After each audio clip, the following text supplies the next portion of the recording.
Dr. Luc Montagnier, who won the Nobel Prize in Medicine for the discovery of HIV, said that this is the biggest risk to humanity and the biggest risk of genocide in the history of humanity. If we follow the advice of some of the quote-unquote global leaders, let's say like Bill Gates said last year, 7 billion people need to be vaccinated, the death rate will be over 2 billion people. So wake up. This is World War III. You're not supposed to treat COVID unless you're in the hospital and your oxygen is less than 92%. Now, this is advice and recommendations of a government that wants you to die. After 18 months and dozens of studies that have shown an 85% on average benefit of healing, avoiding hospitalization and death, and you have a government agency still making that recommendation, they've completely lost all credibility. Yes, our governments are corrupt. Yes, our governments have conspired. You know, if I was organizing this, I would come to a world leader. I would come to Bibi or Bennett and say, listen, quiet. Here is $500 million. I'll put it in an account that no one can trace. Just listen to us. And if you don't, we're going to kill your family.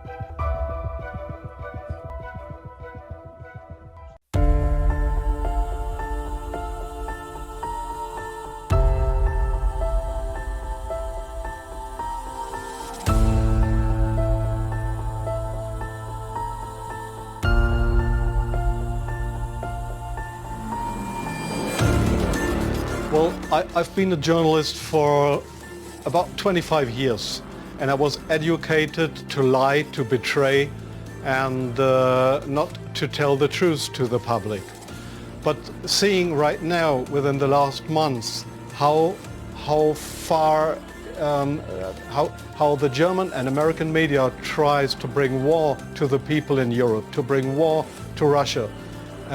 This is a point of no return, and I'm going to stand up and say it is not right what I have done in the past, to manipulate people, to make propaganda against Russia, and it is not right what my colleagues do and have done in the past, because they are bribed to betray the people, not only in Germany, all over Europe. They are bribed to betray the people. They are bribed to betray the people.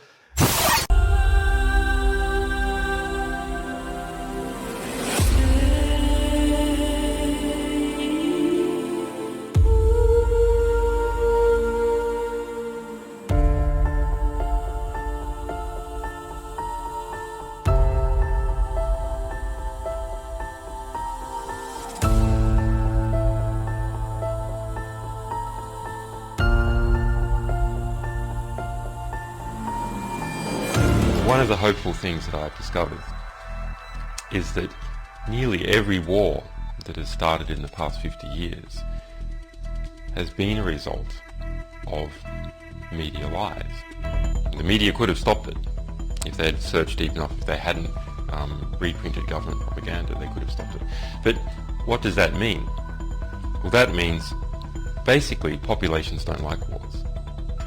And populations have to be fooled into wars. Populations don't willingly and with open eyes go into a war. So if we have a good media environment, then we'll also have a peaceful environment. Our number one enemy is ignorance. And I believe that is the number one enemy of everyone, is not understanding what is actually going on in the world. It's only when you start to understand that you can make effective decisions and effective plans. Now, the question is, who is promoting ignorance? Well, those organisations that try to keep things secret, and those organisations which distort true information to make it false, misrepresentative.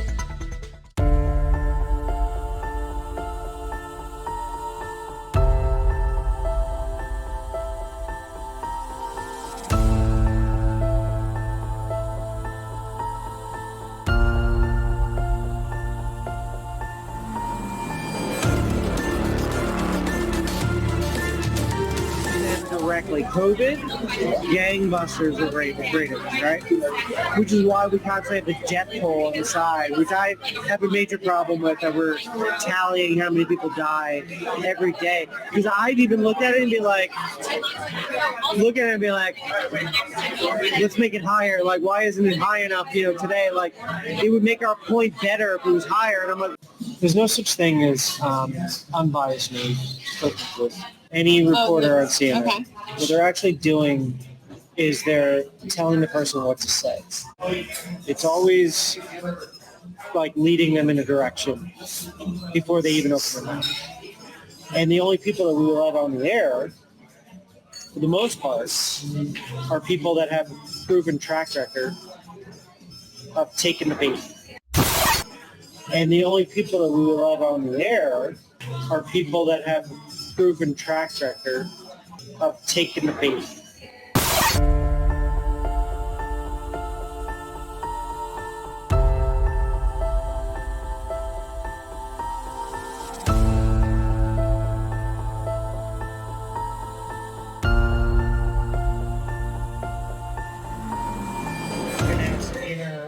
That once the public will be open to it, we're going to start focusing mainly on climate, global warming, and it's going to be our focus. Our focus was to get Trump out of office, right? Without saying it, that's what it was, right? So our next thing is going to be for climate change awareness. What does that look like? I don't know. I'm not sure. I have a feeling it's just going to be like constantly showing videos of like decline in ice and weather warming up and like the effects it's having on the economy and really talking about head of the network, like just who's that?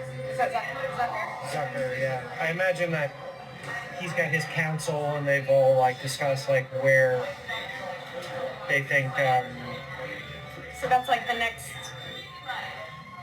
pandemic like story like that will be to death. But that one's got longevity. You know what I mean? It's not like probably it's going to take years, so they'll probably be able to milk that for quite a bit. You know? So climate change overload. Be prepared. It's coming. Do you think it's going to be just like a lot of like fear, like climate? Yeah, fear sells. Do you think it's going to be just like a lot of like fear, like climate? Yeah, fear sells.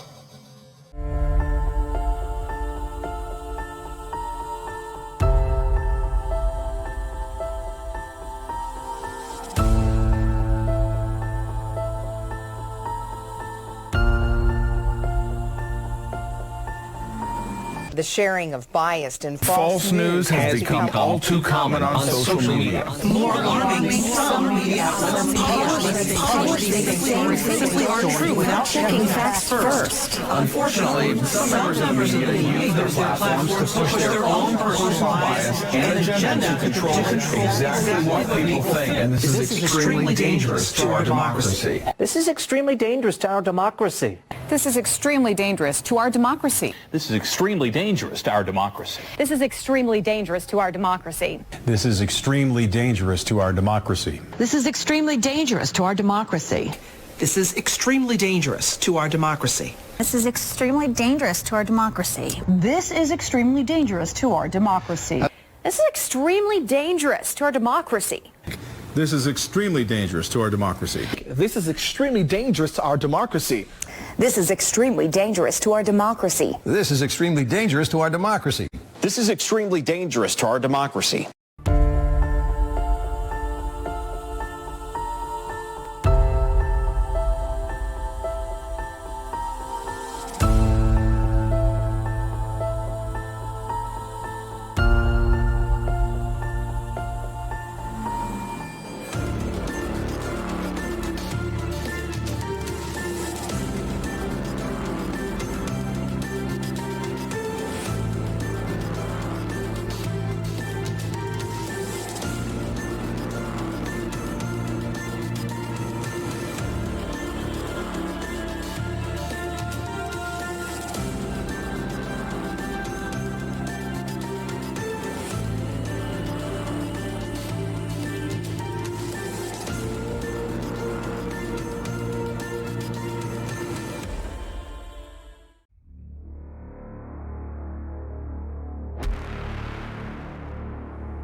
Most of the work we're going to do to be ready for pandemic 2, I call this pandemic 1, most of the work we'll do to be ready for that are also the things we need to do to minimize the threat of bioterrorism. To be ready for pandemic 2, I call this pandemic 1. We'll have to prepare for the next one. That, I'd say is will get attention this time. We'll have to prepare for the next one. That, I'd say is will get attention this time.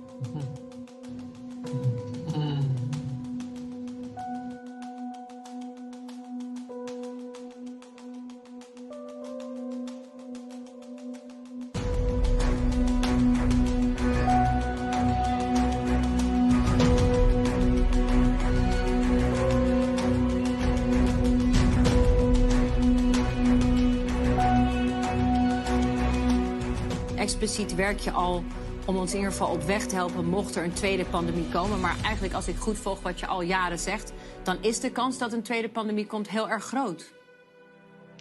Ja, daar is wel consensus over. Dat is ook, het staat ook al een tijd lang in het 10-jarenplan van de Wereldgezondheidsorganisatie.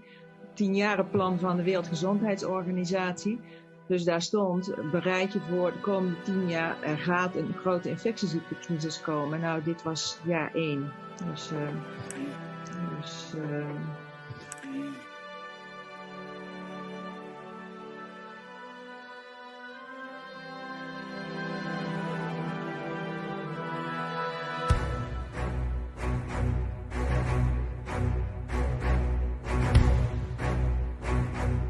Unless we take the action necessary and we build again in a greener, more sustainable and more inclusive way, then we will end up having more and more pandemics and more disasters from ever accelerating global warming and climate change. So then we will end up having more and more pandemics and more disasters.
If there's one message that I want to leave with you today based on my experience, and you'll see that in a moment, is that there is no question that there will be a challenge to the coming administration in the arena of infectious diseases, both chronic infectious diseases in the sense of already ongoing disease, and we have certainly a large burden of that, but also there will be a surprise outbreak. But also there will be a surprise outbreak. But also there will be a surprise outbreak.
what's looking like it will be a severe pandemic, of what's looking like it will be a severe pandemic, of what's looking like it will be a severe pandemic. And there are problems emerging that can only be solved by global business and governments working together.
Why don't we blow the system up? I mean, obviously we can't just turn off the spigot on the system we have and then say, hey, everyone in the world should get this new vaccine we haven't given to anyone yet. But there must be some way. There might be a need or even an urgent call for an entity of excitement out there that's completely disruptive, an entity of excitement out there that's completely disruptive, that's not beholden to bureaucratic strings and processes. But it is not too crazy to think that an outbreak of a novel avian virus could occur in China somewhere. We could get the RNA sequence from that an outbreak of a novel avian virus could occur in China somewhere.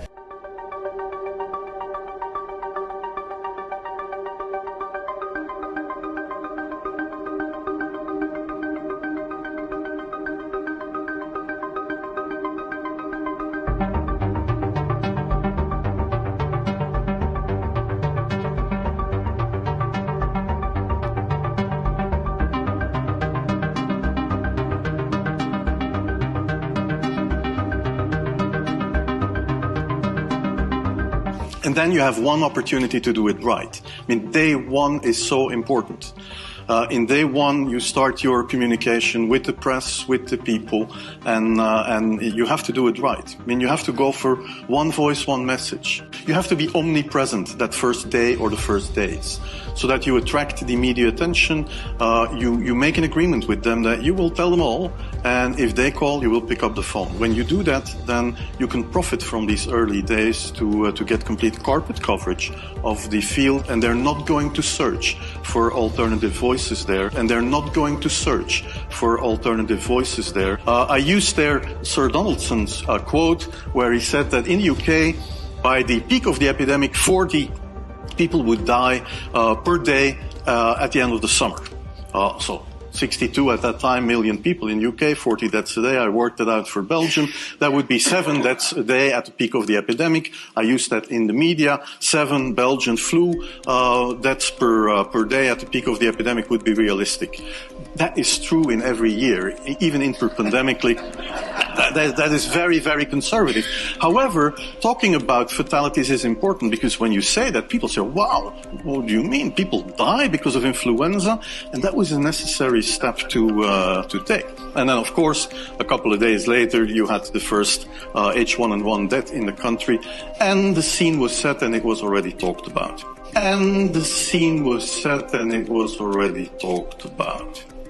And then you had to pick who is going to be vaccinated first. And then, well, women and children first, whatever. I mean, risk groups, they were important. And then I misused the fact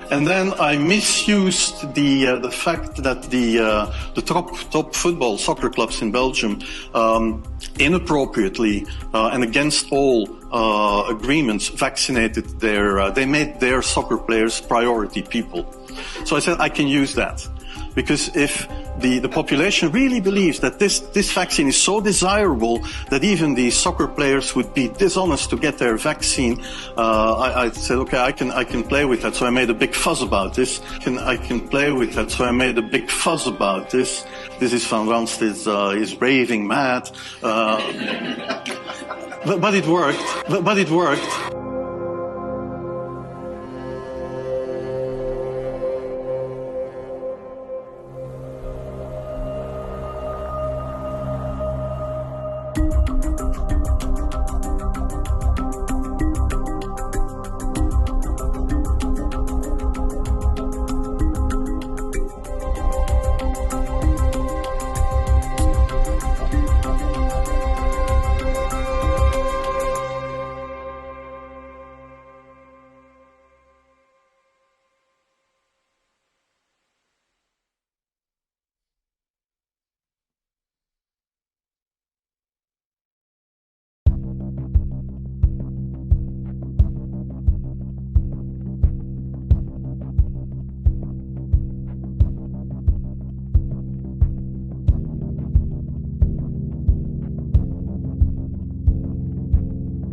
What's going on?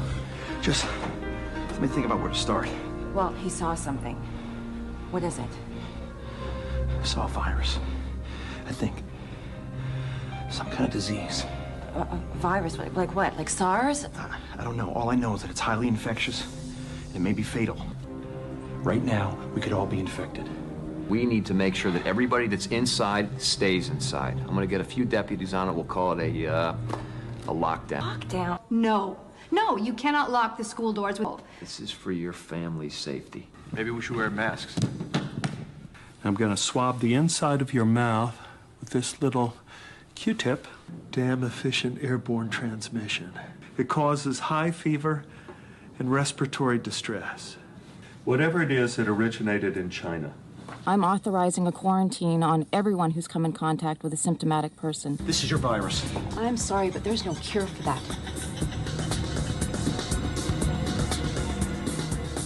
Chloroquine, that's an anti-malarial drug. No. Listen, it suppresses the enzymes.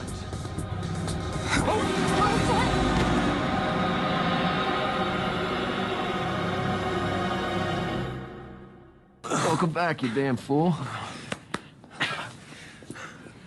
What happened? We started everyone on chloroquine, stopped the thing dead in its tracks. Now,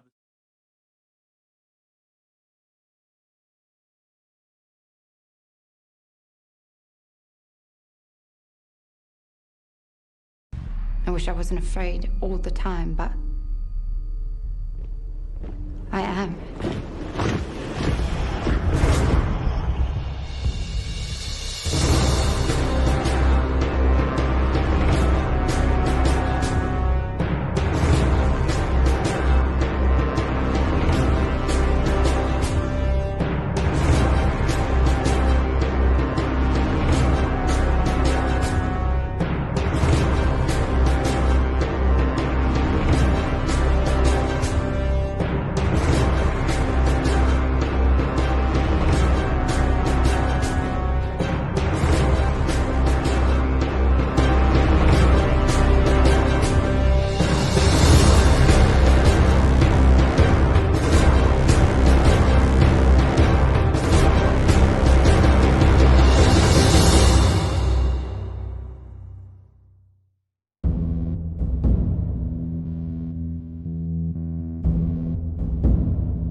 we'll have to prepare for the next one. That, I'd say is will get attention this time.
If you look behind the curtains, you see, okay, this medical story with COVID-19, we have the medical facts, it's scam, it's fake. So we need to ask who gets the benefit out of this and who has got the power to create this fake. Well, and the target, these are you, the citizens, you and the economy. It's about the economy. So COVID-19 seems to be just the cover story.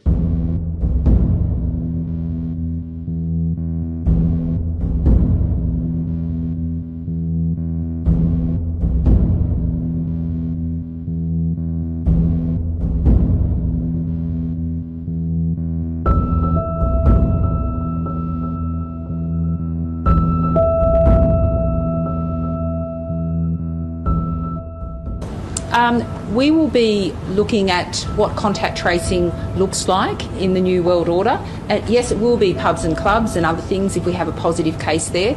Today is the first full day of the New World Order. Outdoor gatherings are limited to 2 people.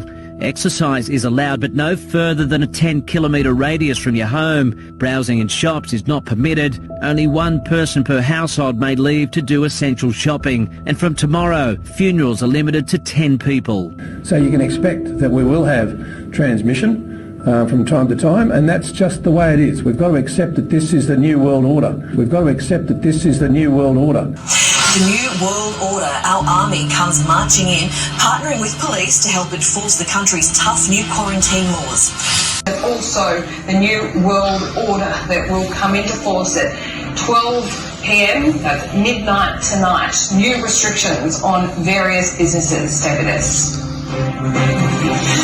We need to get used to being vaccinated with COVID vaccines for the future. I want to be straight with you.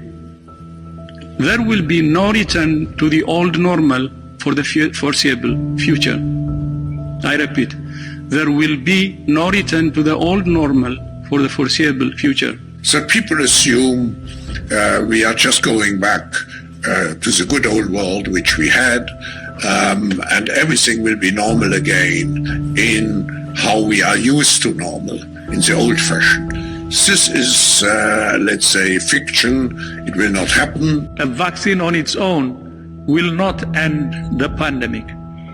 Surveillance will need to continue. People will still need to be tested, isolated, and cared for. Contacts will still need to be traced and quarantined. And that's just the way it is. We've got to accept that this is the new world order.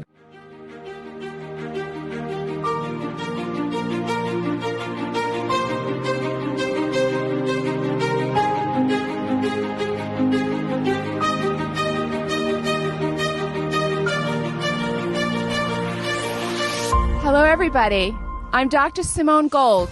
I'm a board-certified emergency physician and the founder of America's Frontline Doctors. I'm also a Stanford University educated attorney, and we've come back with some of my group for the second White Coat Summit. We're here to speak to America just like we did on July 27th. At that time, we brought the American people truth and hope and optimism, and we're here to give you more truth and more reasons to be optimistic and to not live in fear. There continues to be a great deal of disinformation and outright censorship. Since our summit, the censorship unfortunately has gotten worse. Because of that, we've established a website, America's Frontline Doctors, where you can find the truth, where the truth is not censored. We have contact with 87,000 nurses that do not want the vaccine. There's no reason for panic. Also in the medical practice, there's no reason for panic. The panic is created by these false positive PCR tests. 89% until 94% of those PCR tests are false positive. They don't test for the COVID-19, and also the rest is false negative. So we have to look at clinics. We have to start looking at clinic. Medical doctors have to stop looking at those tests. That's very important. Let's go back to the clinics and to the facts.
Welcome everyone. My name is Professor Dolores Cahill, and it is my great honour to inform you that we have founded the World Freedom Alliance, and this aims and will be a worldwide organisation linking groups in all continents of the world and in individual countries.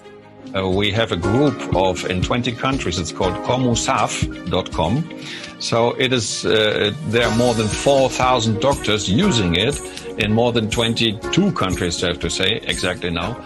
The lawyer group is getting very big. We have even a commissioner of the human rights, doctors inside that are from the Human Rights Commission, and professors from universities of international law. So there are very high class ones, and it would be great to have more lawyers in there as well as doctors. So any doctor and any lawyer is welcome.